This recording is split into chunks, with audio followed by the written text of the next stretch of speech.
జై శ్రీరామ్. ధ్యానానికి కూర్చున్నప్పుడు వీలున్నంత వరకు నిట్టనిలువుగా కూర్చోమని చెబుతారు. ధ్యానం చేస్తూ పొట్టని లోపలికి నెడితే, అంటే ప్రయత్నపూర్వకంగా నెట్టాలని నెడితే కాదు, అది పలుచుగా ఉంటేనే సాధ్యపడుతుంది. అందుకే పశ్చిమోత్తాసనము అంటే కూర్చుని కాలి బొటనవేలు చేతివేళ్లతో పట్టుకొని ముక్కుని మోకాలికి ఆనించాలి. అలా ఆనిస్తే పొట్ట భాగం బాగా పలుచగా ఉంటుంది. అలాగే హలాసనము వేసుకోవాలి. అలాగే ఓఢ్యాణాసనము వేసుకుని కూర్చుంటారు. తమలపాకు వలె కటిభాగానికి వెనుక ఉన్న వెన్నెముక భాగానికి చేర్చడం అంటే రెండూ ఒకటేనా అన్నట్లు అయిపోతాయన్నమాట.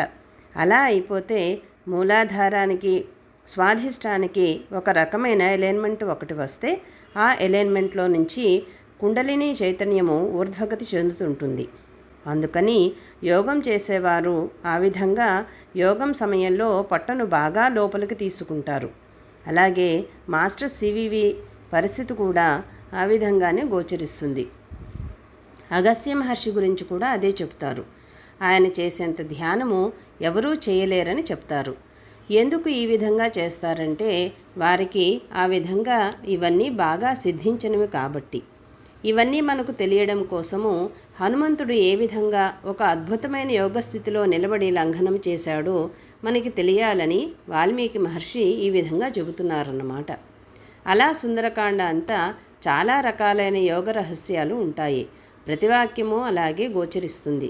అందుకే ఇది సుందరమైన విషయము. రామాయణం చదువుకుంటున్నప్పుడు కథగా చదువుకోవడం ఒక పద్ధతి, మన కథగా చదువుకోవడం ఇంకో పద్ధతి, అది యోగ విషయంగా చదువుకోవడం మరొక పద్ధతి. కాళ్లను ముడుచుకున్నాడట అంటే అయ్యప్పలాగన్నమాట. అలా కూర్చోవడం కూడా చాలా అవసరము. అంటే భౌతిక శరీరమే మన స్వాధీనంలో లేదంటే ఇంద్రియాలు, మనస్సు అస్సలు స్వాధీనంలో ఉండవు. అందుకని వీటన్నిటినీ స్వాధీనంలోనికి తెచ్చుకోవాలి. దానికి ప్రయత్నం కావాలి. ఆ ప్రయత్నంలో నుండి యోగసిద్ధి సులభం అవుతుంది.